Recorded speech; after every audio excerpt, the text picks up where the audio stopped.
Hello दोस्तों, नमस्कार, आदाब, सत श्री अकाल। मैं हूं आपका दोस्त वीरेंद्र कुकरेती और स्वागत करता हूं आपका tally prime full course series के इस वीडियो में। तो दोस्तों, लास्ट वीडियो में हमने सीखा था कि किस तरह से आपको टैली डाउनलोड करना है, कहां से डाउनलोड करना है, किस तरह से अपने कंप्यूटर सिस्टम में उसको इंस्टॉल करना है, चाहे वो लैपटॉप हो या डेस्कटॉप हो। साथ ही साथ कंप्यूटर सिस्टम की क्या कॉन्फ़िगरेशन होनी चाहिए टैली प्राइम को इंस्टॉल करने के लिए, ताकि टैली प्राइम उस सिस्टम पे इंस्टॉल हो सके। तो अब हम यहाँ पे कंटिन्यू करते हैं इस वीडियो में कि हमें टैली में किस तरह से आगे काम स्टार्ट करना है। तो यहाँ पे जैसे कि आपने लास्ट वीडियो में देखा था कि टैली इंस्टॉल करने के बाद यहाँ पे इस तरह की विंडो आ जाती है जब आप टैली को इंस्टॉल कर देते हैं। तो यहाँ पे हमारे पास 4 ऑप्शन आते हैं: work in education mode, use licence from network, reactivate existing licence और एक्टिव न्यू लाइसेंस। तो यहाँ पे अगर आप एजुकेशन पर्पज के लिए, सीखने के पर्पज के लिए अगर आप टैली यूज कर रहे हैं, आपने डाउनलोड किया है और अपने सिस्टम पे इंस्टॉल किया है, तो आप एजुकेशन मोड में काम कर सकते हैं। अब एजुकेशन मोड में कोई फर्क नहीं होता है लाइसेंस वर्जन के अकॉर्डिंगली। बस सिर्फ ये है कि आप उसमें डेट का जो है मैनिपुलेशन नहीं कर पाते हैं। मतलब जो आपकी डेट आप एंट्री कर सकते हैं जिस डेट में, वो 1 तारीख या 2 तारीख या 31 तारीख में एंट्री कर सकते हैं। तो सीखने के लिए 1 तारीख और 2 तारीख में एंट्री करके हम आराम से सीख सकते हैं। तो यहाँ पे अगर आपके पास लाइसेंस ऑलरेडी है, आपके यहाँ मल्टी यूजर यूज हो रहा है आपके ऑफिस में या आपके किसी लोकल इन्वायरमेंट में, तो आप यहाँ पे search use licence from network में एंटर करके और लाइसेंस को चूज कर सकते हैं। तो आपका जो मल्टी यूजर है वो आपका यहाँ पे एक्टिव हो जाएगा। उसके बाद अगर आपके पास कोई लाइसेंस वर्जन है, ऑलरेडी है, और आप उसको रीएक्टिवेट करना चाहते हैं, मतलब इस कंप्यूटर में जिसमें आप यूज़ करना चाहते हैं उसमें उसको एक्टिव करना चाहते हैं, तो उसके लिए आपको रीएक्टिवेट एग्जिस्टिंग लाइसेंस पे एंटर करना पड़ेगा और उसके बाद आईडी और पासवर्ड डाल के उसको दोबारा से उस कंप्यूटर में रीएक्टिवेट करना पड़ेगा। फोर्थ ऑप्शन आता है एक्टिवेट न्यू लाइसेंस। अगर आपने नया लाइसेंस लिया है तो आपको एक्टिवेट न्यू लाइसेंस पे जाके वहाँ पे सारी डिटेल्स पंच करनी है और उसके बाद आप उस लाइसेंस को यूज कर पाएंगे। तो यहाँ पे हम चलते हैं यूज इन एजुकेशनल मोड पे। तो यहाँ पे यूज इन एजुकेशनल मोड पे आने के बाद यहाँ पे इस तरह की विंडो हमारे पास खुल जाती है। तो अब यहाँ पे हमारे को ये टैली का जो मेन पेज है वो यहाँ पे खुल जाता है। तो यहाँ पे अगर आप देखेंगे बहुत सारी चीज़ें यहाँ पे होती हैं, इसको मैं आपको दूसरी वीडियो में बताऊंगा। यहाँ पे हम सीखते हैं कि कंपनी कैसे क्रिएट करनी है और कंपनी के बारे में हम समझते हैं। तो सबसे पहले बात करते हैं कि कंपनी होती क्या है। तो दोस्तों, कंपनी एक तरह का डाटा होता है। जैसे कि आपकी कोई कंपनी है या आपका पर्सनल डाटा है, उसको मेंटेन करने के लिए सबसे पहले आपको एक कंपनी बनानी पड़ेगी। तो कंपनी का मतलब है उस कंपनी में सारी चीज़ें, आप जो भी ट्रांजैक्शंस हैं, जो भी काम करेंगे, उस कंपनी के उस कंपनी को लॉगिन करके उसमें करेंगे और उस कंपनी के अंदर ही आप वो सारा काम करेंगे। ठीक है। तो कंपनी 2 तरह की होती हैं, एक होता है ग्रुप कंपनी और एक होती है नॉर्मल कंपनी। तो ग्रुप कंपनी क्या होती है वो हम आगे समझेंगे, क्योंकि अभी वो आपको समझ नहीं आएगा कि ग्रुप कंपनी क्या होती है। तो यहाँ पे हम नॉर्मल कंपनी, जैसे कि एक कंपनी है और उस कंपनी का हमें फ्रेश डाटा यहाँ पे बनाना है, तो टैली में काम स्टार्ट करना है फ्रेश कंपनी बना के। तो यहाँ पे हम क्या करेंगे, जैसे कि एबीसी कंपनी प्राइवेट लिमिटेड या XYZ जो भी कंपनी है, या आपका पर्सनल डाटा है जैसे कि संजीव कुमार, आपका पर्सनल डाटा है, तो ऐसे करके आप कंपनी बनाएंगे। तो यहाँ पे हम, हमारे पास 4 ऑप्शन आते हैं। सबसे पहले आता है कंपनी, क्रिएट कंपनी, उसके बाद आता है सिलेक्ट रिमोट कंपनी। तो ये हमारा जो है ये काम करता है अगर हम रिमोट पे काम करते हैं, जैसे कि हमारा टैली कहीं दूसरी जगह है और हमें रिमोट पे काम करना है, तो हम यहाँ से सेलेक्ट रिमोट कंपनी एंटर करके आईडी पासवर्ड डाल के काम कर सकते हैं। स्पेसिफाई पाथ, अगर आपको डाटा आपके पास ऑलरेडी है और आप चाहते हैं कि उस डाटा में काम करना, मतलब आपने कंपनी पहले ही क्रिएट कर दी है लेकिन आपके पास यहाँ पे लिस्ट नहीं हो रही है, तो यहाँ पे आप वहाँ की डायरेक्टरी डाल के तो उस कंपनी तक पहुँच सकते हैं, वो कंपनी आपकी लिस्ट हो जाएगी। ठीक है। उसके बाद आता है सिलेक्ट फ्रॉम ड्राइव। तो यहाँ पे जैसे आप एंटर करेंगे, तो अगर आपका किसी फोल्डर में, किसी ड्राइव में डाटा है, तो आप यहाँ से उसको ब्राउज करके कर सकते हैं। जैसे कि आप डेस्कटॉप पे आपका फोल्डर है तो वहाँ पे जा सकते हैं, या फिर किसी भी फोल्डर में अगर आपका डाटा है किसी भी ड्राइव में है, तो आप ब्राउज फीचर, मतलब सेलेक्ट फ्रॉम ब्राउज में जाके यहाँ पे आप सेलेक्ट कर सकते हैं। तो यहाँ पे हम चलते हैं सबसे पहले क्रिएट कंपनी में और यहाँ पे देखते हैं कि कंपनी कैसे क्रिएट करते हैं। तो कंपनी क्रिएट पे हम चलते हैं, तो यहाँ पे देखिए इस तरह की विंडो आपके पास ओपन होती है। अब यहाँ पे और ऑप्शन भी आते हैं, वो मैं अभी आपको बताऊंगा कि और ऑप्शन कैसे आते हैं। पहले हम इसके बारे में समझ लेते हैं। तो यहाँ पे अगर आप बैक स्पेस करेंगे, देखिए ये ऑटोमेटिकली यहाँ पे आता है। तो ये जो डायरेक्टरी है, ये जो डाटा पाथ है, ये कौन सा पाथ है, जहाँ पे जो कंपनी आप क्रिएट करेंगे उसका जो डाटा है सेव होगा। ठीक है, तो कहाँ पे सेव होगा, यहाँ पे आ रहा है C drive, user, public, Tally, prime और डाटा। तो आप इसको चेंज भी कर सकते हैं। तो ये जो पाथ है, ये जो डायरेक्टरी है, वो आपकी बाय डिफॉल्ट आ रही है, जो आपने यहाँ पे डाटा पे और यहाँ पे पाथ में जो सेट किया होगा वही वहाँ पे आ रहा होगा। तो आप इसको भी चेंज कर सकते हैं। और यहाँ पे अगर आपने सी ड्राइव में नहीं रखना, ये जो पाथ ये दिखा रहे हैं वहाँ नहीं रखना, तो यहाँ पे सिलेक्ट फ्रॉम ड्राइव कर सकते हैं या फिर स्पेसिफाई पाथ कर सकते हैं। ठीक है, तो यहाँ पे हम इसी पाथ में क्रिएट कर देते हैं। तो ये हमने एंटर कर दिया। उसके बाद कंपनी का नेम क्या है, अब मान लीजिए यहाँ पे कंपनी है ABC कंपनी प्राइवेट लिमिटेड। ठीक है, ये कंपनी है। अब यहाँ पे जो कंपनी नेम है, ये दो, देखिए यहाँ ऊपर जो कंपनी नेम आ रहा है ये अलग है और जो मेलिंग नेम आ रहा है ये अलग है। तो ये दोनों में फर्क क्या होता है, तो जो कंपनी नेम है यहाँ पे ये सिर्फ जो जब आप लिस्ट होगी कंपनी, जैसे कि हम इसमें डाल देते हैं 2022 23। ठीक है, मतलब आइडेंटिफिकेशन के लिए अगर आपके पास मल्टीपल कंपनी है तो आप आइडेंटिफाई कर सकते हैं। अब आता है मेलिंग नेम। तो मेलिंग नेम क्या है, मेलिंग नेम वो है जो कि आपको दिखेगा नहीं, मतलब सेलेक्ट करते टाइम पे नहीं दिखेगा, लेकिन जो जब आप कंपनी के डॉक्यूमेंट्स प्रिंट करेंगे या जो भी आपका जैसे इनवाइस प्रिंट करेंगे या कोई भी डॉक्यूमेंट प्रिंट करेंगे, तो ये नाम वहाँ पे प्रिंट होके आएगा आपकी कंपनी के नेम की जगह पे। तो यहाँ से हम इसको हटा देते हैं ताकि ये भी प्रिंट ना हो, क्योंकि ये प्रिंट होगा तो वो थोड़ा सा awkward लगेगा। तो यहाँ पे जो कंपनी का नेम प्रिंट होगा वो ABC कंपनी प्राइवेट लिमिटेड ही प्रिंट होगा। उसके बाद यहाँ पे एड्रेस आ जाएगा, जिस कंपनी का डाटा आप यहाँ पे कंपनी क्रिएट कर रहे हैं उस कंपनी का यहाँ पे एड्रेस आ जाएगा जो रजिस्टर्ड एड्रेस है। अब मान लीजिए यहाँ पे हम एक डमी एड्रेस डाल देते हैं।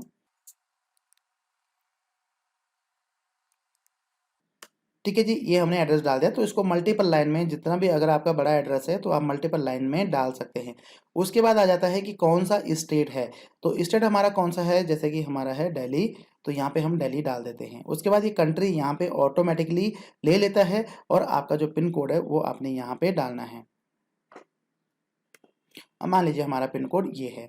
उसके बाद आ जाता है फाइनेंशियल ईयर बिगिनिंग फ्रॉम। अब फाइनेंशियल ईयर क्या होता है और बुक बिगिनिंग क्या होता है, इसके बारे में थोड़ा सा डिटेल में आप समझ लीजिए। तो फाइनेंशियल ईयर मतलब जिस फाइनेंशियल ईयर में आप काम कर रहे हैं, जिस फाइनेंशियल ईयर से आपने इस कंपनी को स्टार्ट करना है। जैसे कि हमारा फाइनेंशियल ईयर कौन सा है, क्योंकि हम काम किस में कर रहे हैं, 2022-23 फाइनेंशियल ईयर में काम कर रहे हैं। तो फाइनेंशियल ईयर कब से स्टार्ट होता है, 1 अप्रैल से स्टार्ट होता है और एंड कब होता है, 31 मार्च को एंड होता है। जो ये फाइनेंशियल ईयर कब से कब तक रहेगा, 1 अप्रैल 2022 से लेके 31 मार्च 2023 तक ये फाइनेंशियल ईयर रहेगा, जिसमें कि आप अकाउंटिंग करेंगे। क्योंकि as per the accounting rules जो है, जो फाइनेंशियल ईयर गवर्नमेंट ने डिसाइड किया है इंडिया में, वो 1 अप्रैल से स्टार्ट किया है और 31 मार्च तक वो फाइनेंशियल ईयर चलता है। तो जैसे कि 1 अप्रैल 2022 से और 31 मार्च 2023 तक जो फाइनेंशियल ईयर रहेगा वो 22 और 23 का फाइनेंशियल ईयर रहेगा, और 1 अप्रैल 23 से लेके 31 मार्च 2024 तक वो 23-24 का जो है फाइनेंशियल ईयर रहेगा। क्योंकि जो बुक हैं आपकी वो इस फाइनेंशियल ईयर की इस डेट से और इस डेट की रहेंगी। ठीक है, तो ये तो हो गया फाइनेंशियल ईयर कि जिस फाइनेंशियल ईयर में आपने काम करना है। उसके बाद आ जाता है बुक बिगिनिंग फ्रॉम। अब ये बुक बिगिनिंग फ्रॉम का मतलब क्या हो गया कि जिस डेट से आपने अपनी बुक्स को मेंटेन करना है। अब फाइनेंशियल ईयर तो हमारा 1 अप्रैल 2022 से स्टार्ट हुआ है, लेकिन मैंने काम करना स्टार्ट किया है इस कंपनी में, या मेरा जो रजिस्ट्रेशन है जिस दिन से मेरे को काम करना है वो है 1 मई। ठीक है, 1 मई 2022 से। तो ये हमारा बुक बिगिनिंग हो जाएगा। अब हम एंट्री कब से स्टार्ट करेंगे, क्योंकि इससे पीछे की एंट्री जो है टैली लेगा ही नहीं। जो वाउचर एंट्री अगर आप करने जाएंगे तो इससे पीछे की एंट्री नहीं लेगा, इससे आगे की एंट्री ही लेगा। ठीक है, तो ये हमारा हमने यहाँ पे 1 मई 2022 डाल दिया है। उसके बाद आ जाता है बेस करेंसी सिंबल। तो ये जैसे कि इंडिया में चलता है आर, ये है। अगर आप इसको चेंज करना चाहते हैं कर भी सकते हैं, जैसे कि पहले RS चलता था तो वो आप यहाँ पे कर सकते हैं। उसके बाद फॉर्मल नेम हो गया तो INR हो गया जो कि लेटेस्ट है। तो INR यहाँ पे ऑटोमेटिकली आता है। अगर आप इसको रुपीज़ में भी चेंज करते हैं तो भी कर सकते हैं। अब यहाँ पे और डिटेल नहीं आ रही है, तो और डिटेल कैसे आएंगी? तो यहाँ पे और डिटेल आएंगी, आपको यहाँ पे F12 पे जाना पड़ेगा और यहाँ पे ये जो डिटेल्स हैं इनको यस करना पड़ेगा, जो जो डिटेल आपको चाहिए होती है। ठीक है, ये हो गई हैं। अब यहाँ पे हम चलते हैं कि क्या-क्या डिटेल दोबारा से इनेबल हुई हैं। अब यहाँ पे देखिए सबसे पहले तो हमारा टेलीफ़ोन नंबर, तो टेलीफ़ोन नंबर मान लिया जाए हमारा है 11 और 123456, ठीक है, ये हमारा टेलीफ़ोन नंबर हो गया। मोबाइल नंबर, ये हमारा मोबाइल नंबर हो गया। फैक्स नंबर अभी नहीं है, ये abc@gmail.com ये हमारी ईमेल आईडी होगी, क्योंकि ये जो डिटेल्स है ना ये आपकी जो आपके डॉक्यूमेंट्स हैं, इनवॉइस वगैरह जो अभी आप बनाएंगे उसमें प्रिंट होके भी आएंगे। ठीक है, ये हमारा वेबसाइट हो गया, ये हमने डाल दिया। अब यहाँ पे एक ऑप्शन आता है एनेबल एडिट लॉग। तो एडिट लॉग क्या होता है, इसके बारे में थोड़ा सा समझ लीजिए, ये बहुत ही काम की चीज़ है। तो एनेबल एडिट लॉग अगर आप इसको यस करते हैं तो इससे क्या होता है कि जो भी एंट्री आप करेंगे, जो भी एंट्री आप अल्टर करेंगे या कुछ भी आप टैली में एंट्री करने के बाद उसमें मॉडिफिकेशन करेंगे तो उसका एक लॉग बन जाएगा। मतलब आपको पता लग जाएगा कि भाई ये एंट्री कब डली है, कौन से सिस्टम से डली है, क्या एंट्री थी और अगर अल्टर हुई है तो कब अल्टर हुई है, क्या एंट्री अल्टर हुई है, अमाउंट अल्टर हुआ है, जो भी आपने अल्टर किया उसकी एक रिपोर्ट बन जाएगी, एक लॉग बन जाएगा जो कि आप कभी भी देख सकते हैं। ठीक है, अगर आप उस एंट्री को डिलीट भी करेंगे तब भी आपको पता लग जाएगा कि भाई ये एंट्री आपकी डिलीट हुई है। ठीक है, तो इसको हम यहाँ पे यस रखते हैं। तो उसके बाद आ जाता है set Tally Vault password to encrypt company data.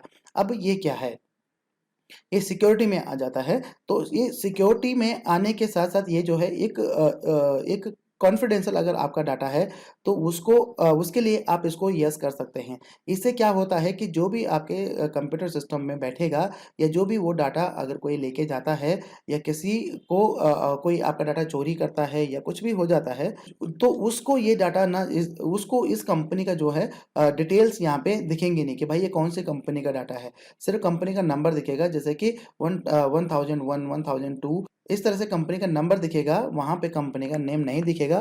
Company के नेम की जगह पे डॉट डॉट डॉट बन के आ जाएगा। तो ये अगर आपका बहुत ही कॉन्फिडेंशियल डाटा है और आप चाहते हैं किसी को मेरी कंपनी का नाम भी पता ना लगे कि जो ये डाटा है ये कौन सी कंपनी का डाटा है या आपका जो पर्सनल बहुत ही कॉन्फिडेंशियल डाटा है, तो उसके लिए आप इसको यस कर सकते हैं। तो यस जैसे आप इसको यस करेंगे तो यहाँ पे आप इसको पासवर्ड सेट करना पड़ेगा, बोल्ड पासवर्ड इसको कहते हैं। तो यहाँ पे आपको सेट करना पड़ेगा।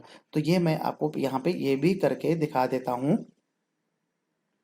ये भी करके दिखा देता हूँ। और अगर आपने बोल्ड पासवर्ड लगा दिया तो उसको कंपनी से कैसे हटाना है वो भी मैं आपको यहाँ पे बताऊंगा। तो यहाँ पे मैं पासवर्ड सेट करता हूँ 12345 और उसके बाद यहाँ पे कन्फर्म पासवर्ड करता हूँ 12345। तो दोस्तों इसके लिए जो टैली कंपनी है वो कहती है कि भाई ये जो बोल्ड पासवर्ड है ना इसको कोई ब्रेक नहीं कर सकता है, क्योंकि जो आपका ये दूसरा पासवर्ड है अगर आप इस पासवर्ड को नहीं लगाते हैं और ये एक security control access to company data इस पासवर्ड को लगाते हैं, दोनों पासवर्ड ही हैं लेकिन दोनों में फ़र्क क्या है।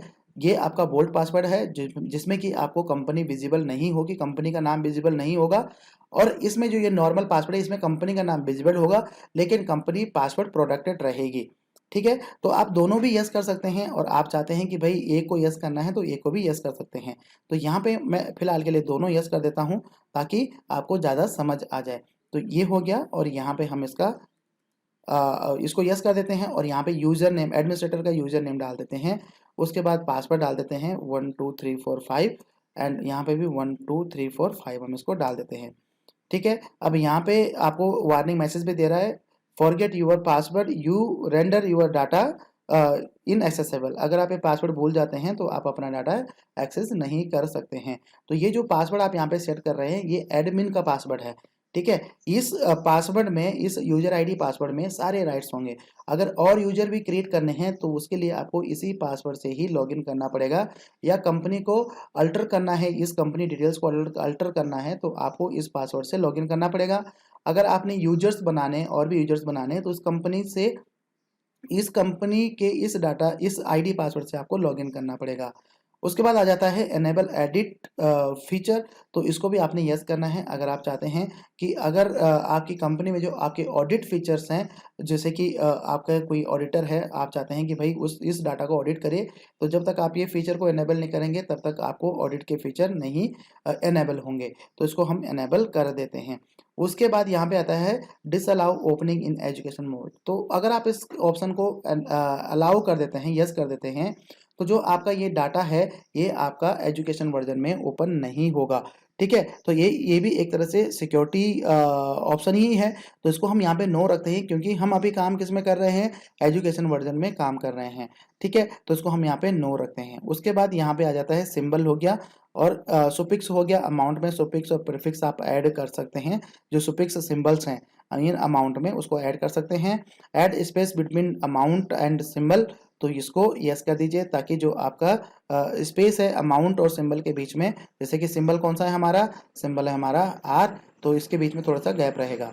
उसके बाद यहाँ पे आता है शो अमाउंट इन मिलियन। अगर आप चाहते हैं कि आपके जो बैलेंस शीट है या आपकी जो डॉक्यूमेंट प्रिंट होंगे वो मिलियन में प्रिंट हो, तो यहाँ पे आप इसको यस कर सकते हैं। उसके बाद डेसिमल, अगर आप चाहते हैं कि जो आपके रुपीज़ के डेसिमल आते हैं ना, वो कितने डेसिमल में आना चाहिए, जैसे 1 रुपये 50 पैसा या 1 रुपये है तो उसके अंदर डेसिमल कितने आने चाहिए, तो उसको आप यहाँ पे इंक्रीज कर सकते हैं और डिक्रीज कर सकते हैं।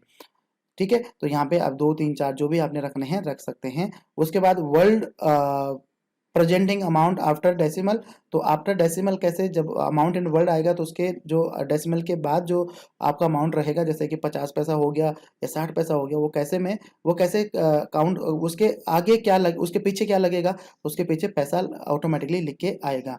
Number of decimal place for amount in word, तो उसमें भी कितने अब डेसिमल को आपने काउंट करना है। तो अगर आपने इसको बढ़ा दिया है तो इसको भी आप बढ़ा दीजिए। तो ये अभी हमने 2 रखा है तो इसको 2 रख देते हैं। तो अब हम इसको सेव कर देते हैं। अब जैसे हम इसको सेव करते हैं तो यहाँ पे हमें सबसे पहले पूछता है बोल्ड पासवर्ड। ठीक है, तो देखिए अगर आपका बहुत ही कॉन्फिडेंशियल डाटा है तभी आप बोल्ड पासवर्ड लगाइए, अदरवाइज बोल्ड पासवर्ड मत लगाइए। ठीक है, क्योंकि अगर अगर आप इसका पासवर्ड भूल गए तो फिर ये डाटा जो है आप लॉस्ट कर जाएंगे, आपको ये डाटा रिकवर नहीं होगा। तो यहाँ पे हमने वोल्ट पासवर्ड रखा था 12345। अब ये पूछ रहा है एडमिनिस्ट्रेटर पासवर्ड, तो हमने क्या रखा था, एडमिन, और उसके बाद हमने क्या रखा था 12345।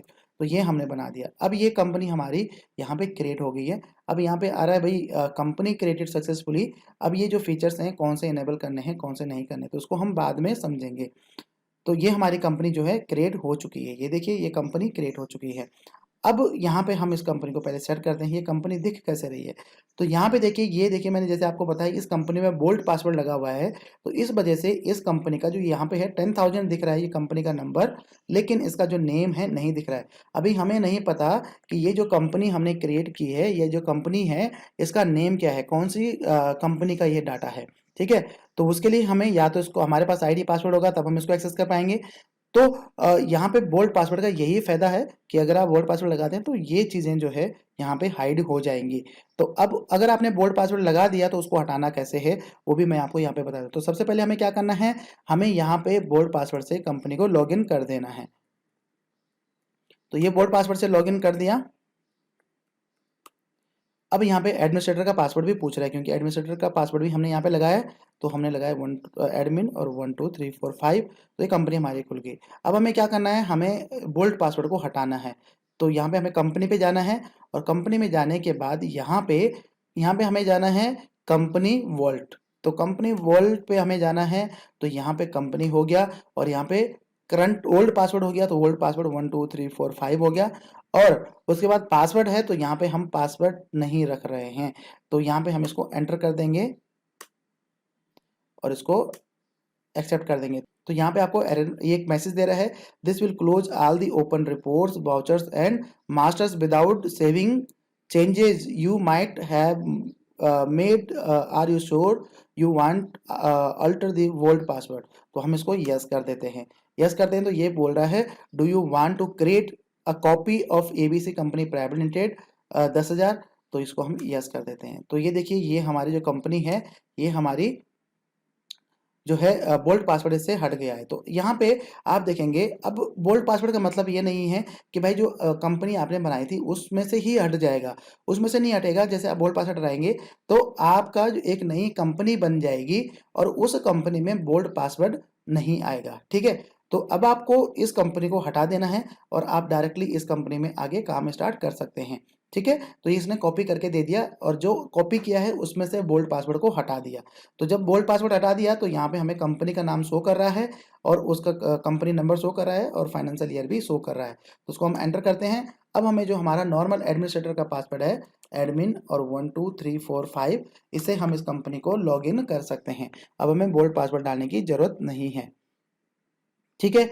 तो इस तरह से आप अपनी कंपनी को क्रिएट कर सकते हैं। अब यहाँ पे आता है ग्रुप कंपनी, जो कि मैं आपको लास्ट में बताऊँगा कि ग्रुप कंपनी कैसे क्रिएट करते हैं और उसका पर्पज़ क्या होता है। तो उम्मीद करता हूँ कि आपको अच्छे से समझ आ गया होगा कि कंपनी कैसे क्रिएट करनी है टैली में और कंपनी में कौन-कौन से डिटेल कैसे आपने पंच करनी है, कौन-सी चीज़ किस चीज़ के लिए इनेबल होती है। तो अगर आपके कुछ क्वेश्चन हैं, तो आप जो है कमेंट बॉक्स में कमेंट ज़रूर करिए। मैं पूरी कोशिश करूँगा आपके क्वेश्चनों के आंसर देने की। तो धन्यवाद दोस्तों इस वीडियो को देखने के लिए। मिलते हैं अगली वीडियो में, तब तक के लिए जय हिंद।